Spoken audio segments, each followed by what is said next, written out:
Selamat siang Bapak Ibu guru hebat semua. Selamat siang.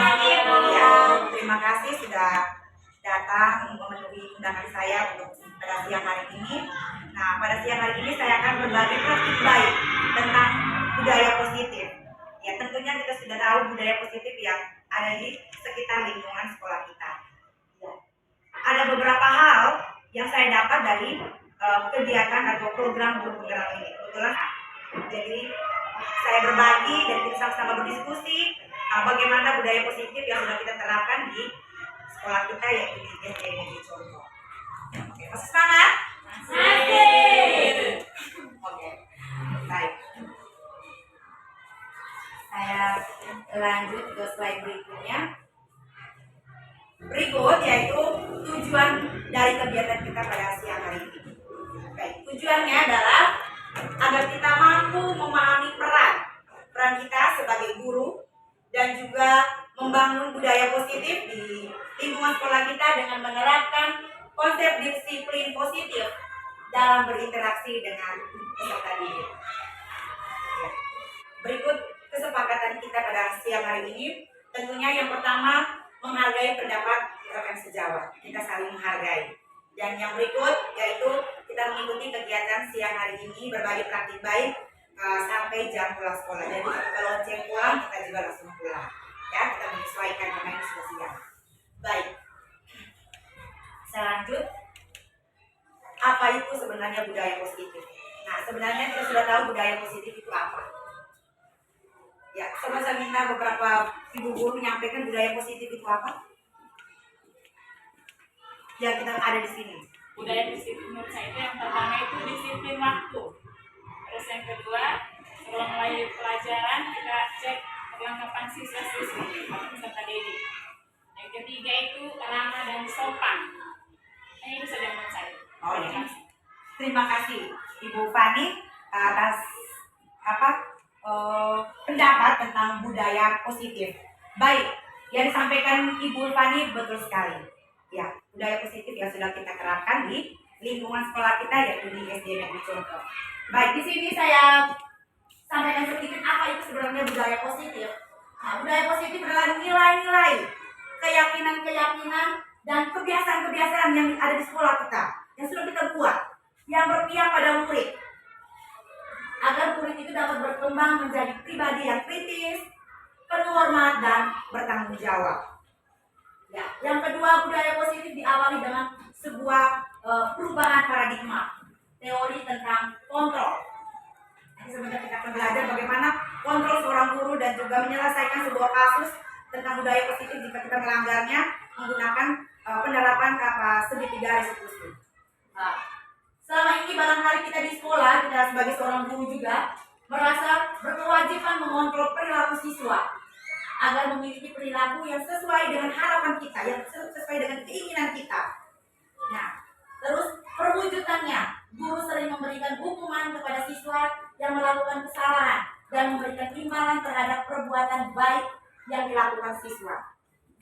Misalnya, seperti biasa, setiap pagi peserta didik ada yang datang terlambat, nah, kita memberikan konsekuensinya. Mereka di belakang, berdiri baris di belakang, terus itu teman-teman yang lain boleh masuk ke kelas.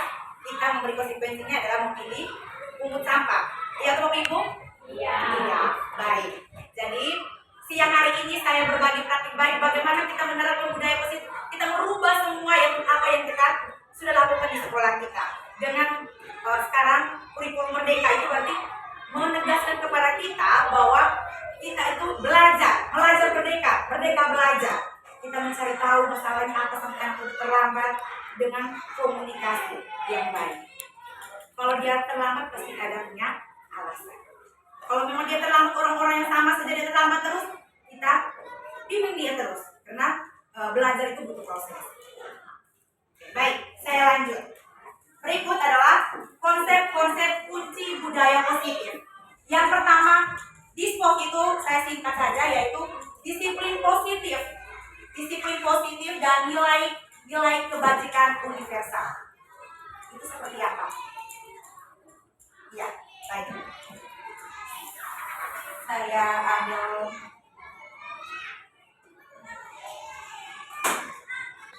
disiplin positif tadi dan juga nilai kebajikan. Yang pertama itu kita ingin maju.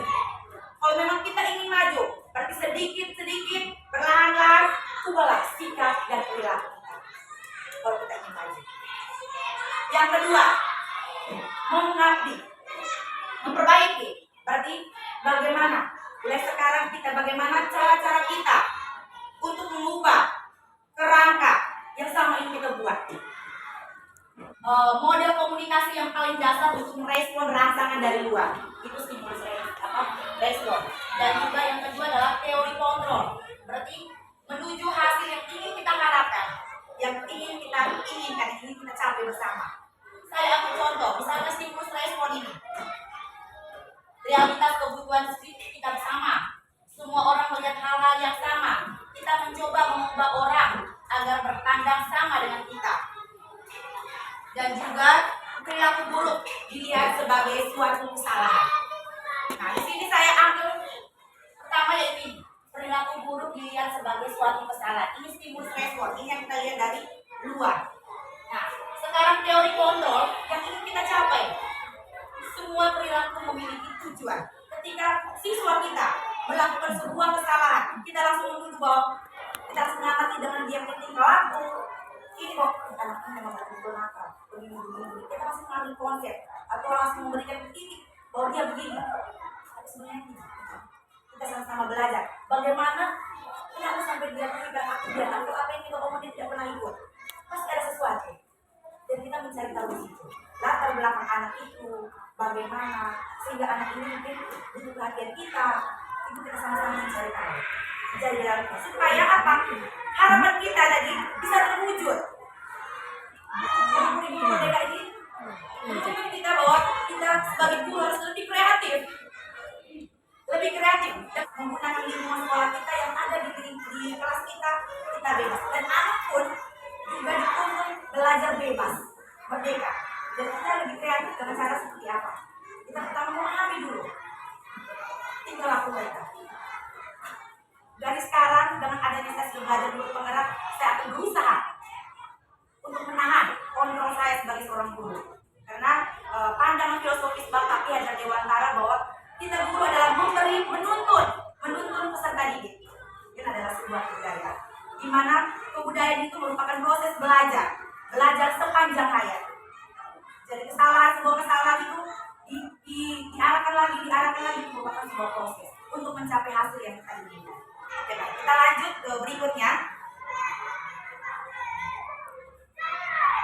yaitu teori motivasi, hukuman, dan penghargaan.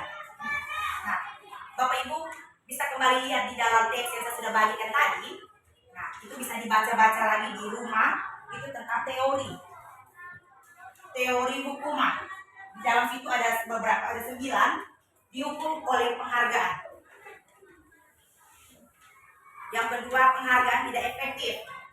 Penghargaan merusak hubungan. Penghargaan mengurangi ketepatan. Penghargaan menurun kualitas. Penghargaan mematikan kreativitas dan juga penghargaan menghukum. Dan yang terakhir, motivasi dari dalam diri. Nanti kita hakikatnya guru tersebut ibarat seorang petani yang sedang berusaha memahami kebutuhan masing-masing tanaman, dan ia berusaha memenuhi kebutuhan tanaman tersebut agar dapat tumbuh dengan subur dan maksimal. Dr. William menghadapi anak yang terlambat lagi. Ibu-ibu, bagaimana ibu-ibu pertama ketika ibu-ibu sebagai big hari itu, posisi kontrol ibu mau ambil kontrol apa dari ibu? Sebagai teman, pemantau, manajer, ataukah membuat merasa bersalah, ataukah penghukum? Kita ambil salah satu kasus yang terjadi di sekolah kita, yaitu terlambat ke sekolah. Dari ibu bagaimana? Kalau dari saya, ini saya tidak di dalam itu saat pikir saya tidak berpengaruh ini. Dan kalau di dalam kelas, kalau anak-anak saya kalau ada yang terlambat, saya belum terlalu kenal, saya belum terlalu di posisi dokter. Tapi kalau yang selama ini saya lakukan di kelas itu, Ya.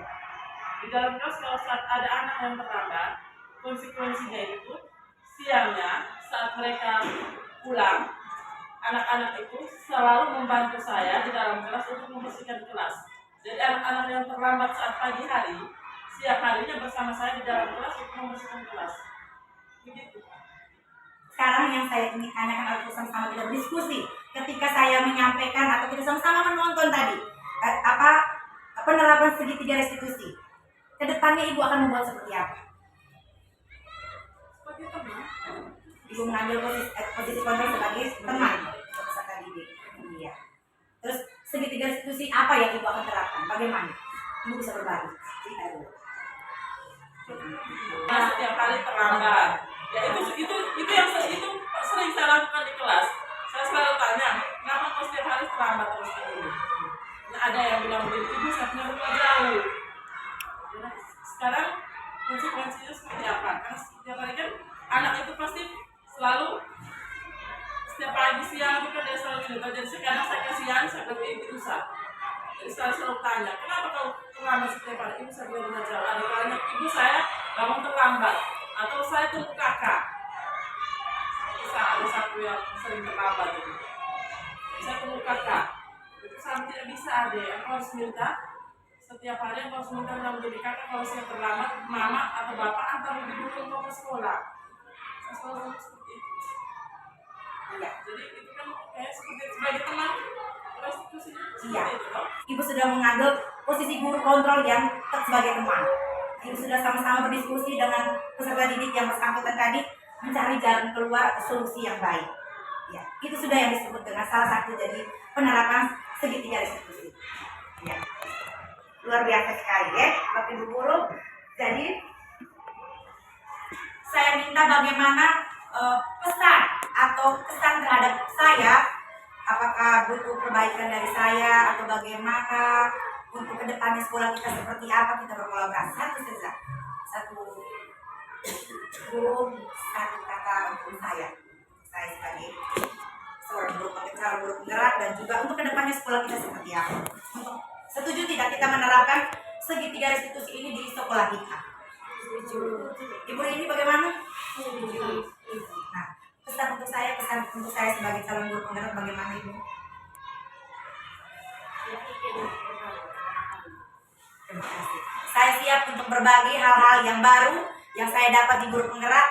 Saya siap untuk berbagi. Terima kasih atas waktunya dan kesempatan yang sudah luangkan untuk saya berbagi tentang budaya positif pada siang hari ini. Semoga kedepannya kita sama-sama bekerja sama untuk menerapkan budaya positif ini lebih jauh lagi, lebih baik lagi untuk sekolah kita. Oke, selamat siang, terima kasih.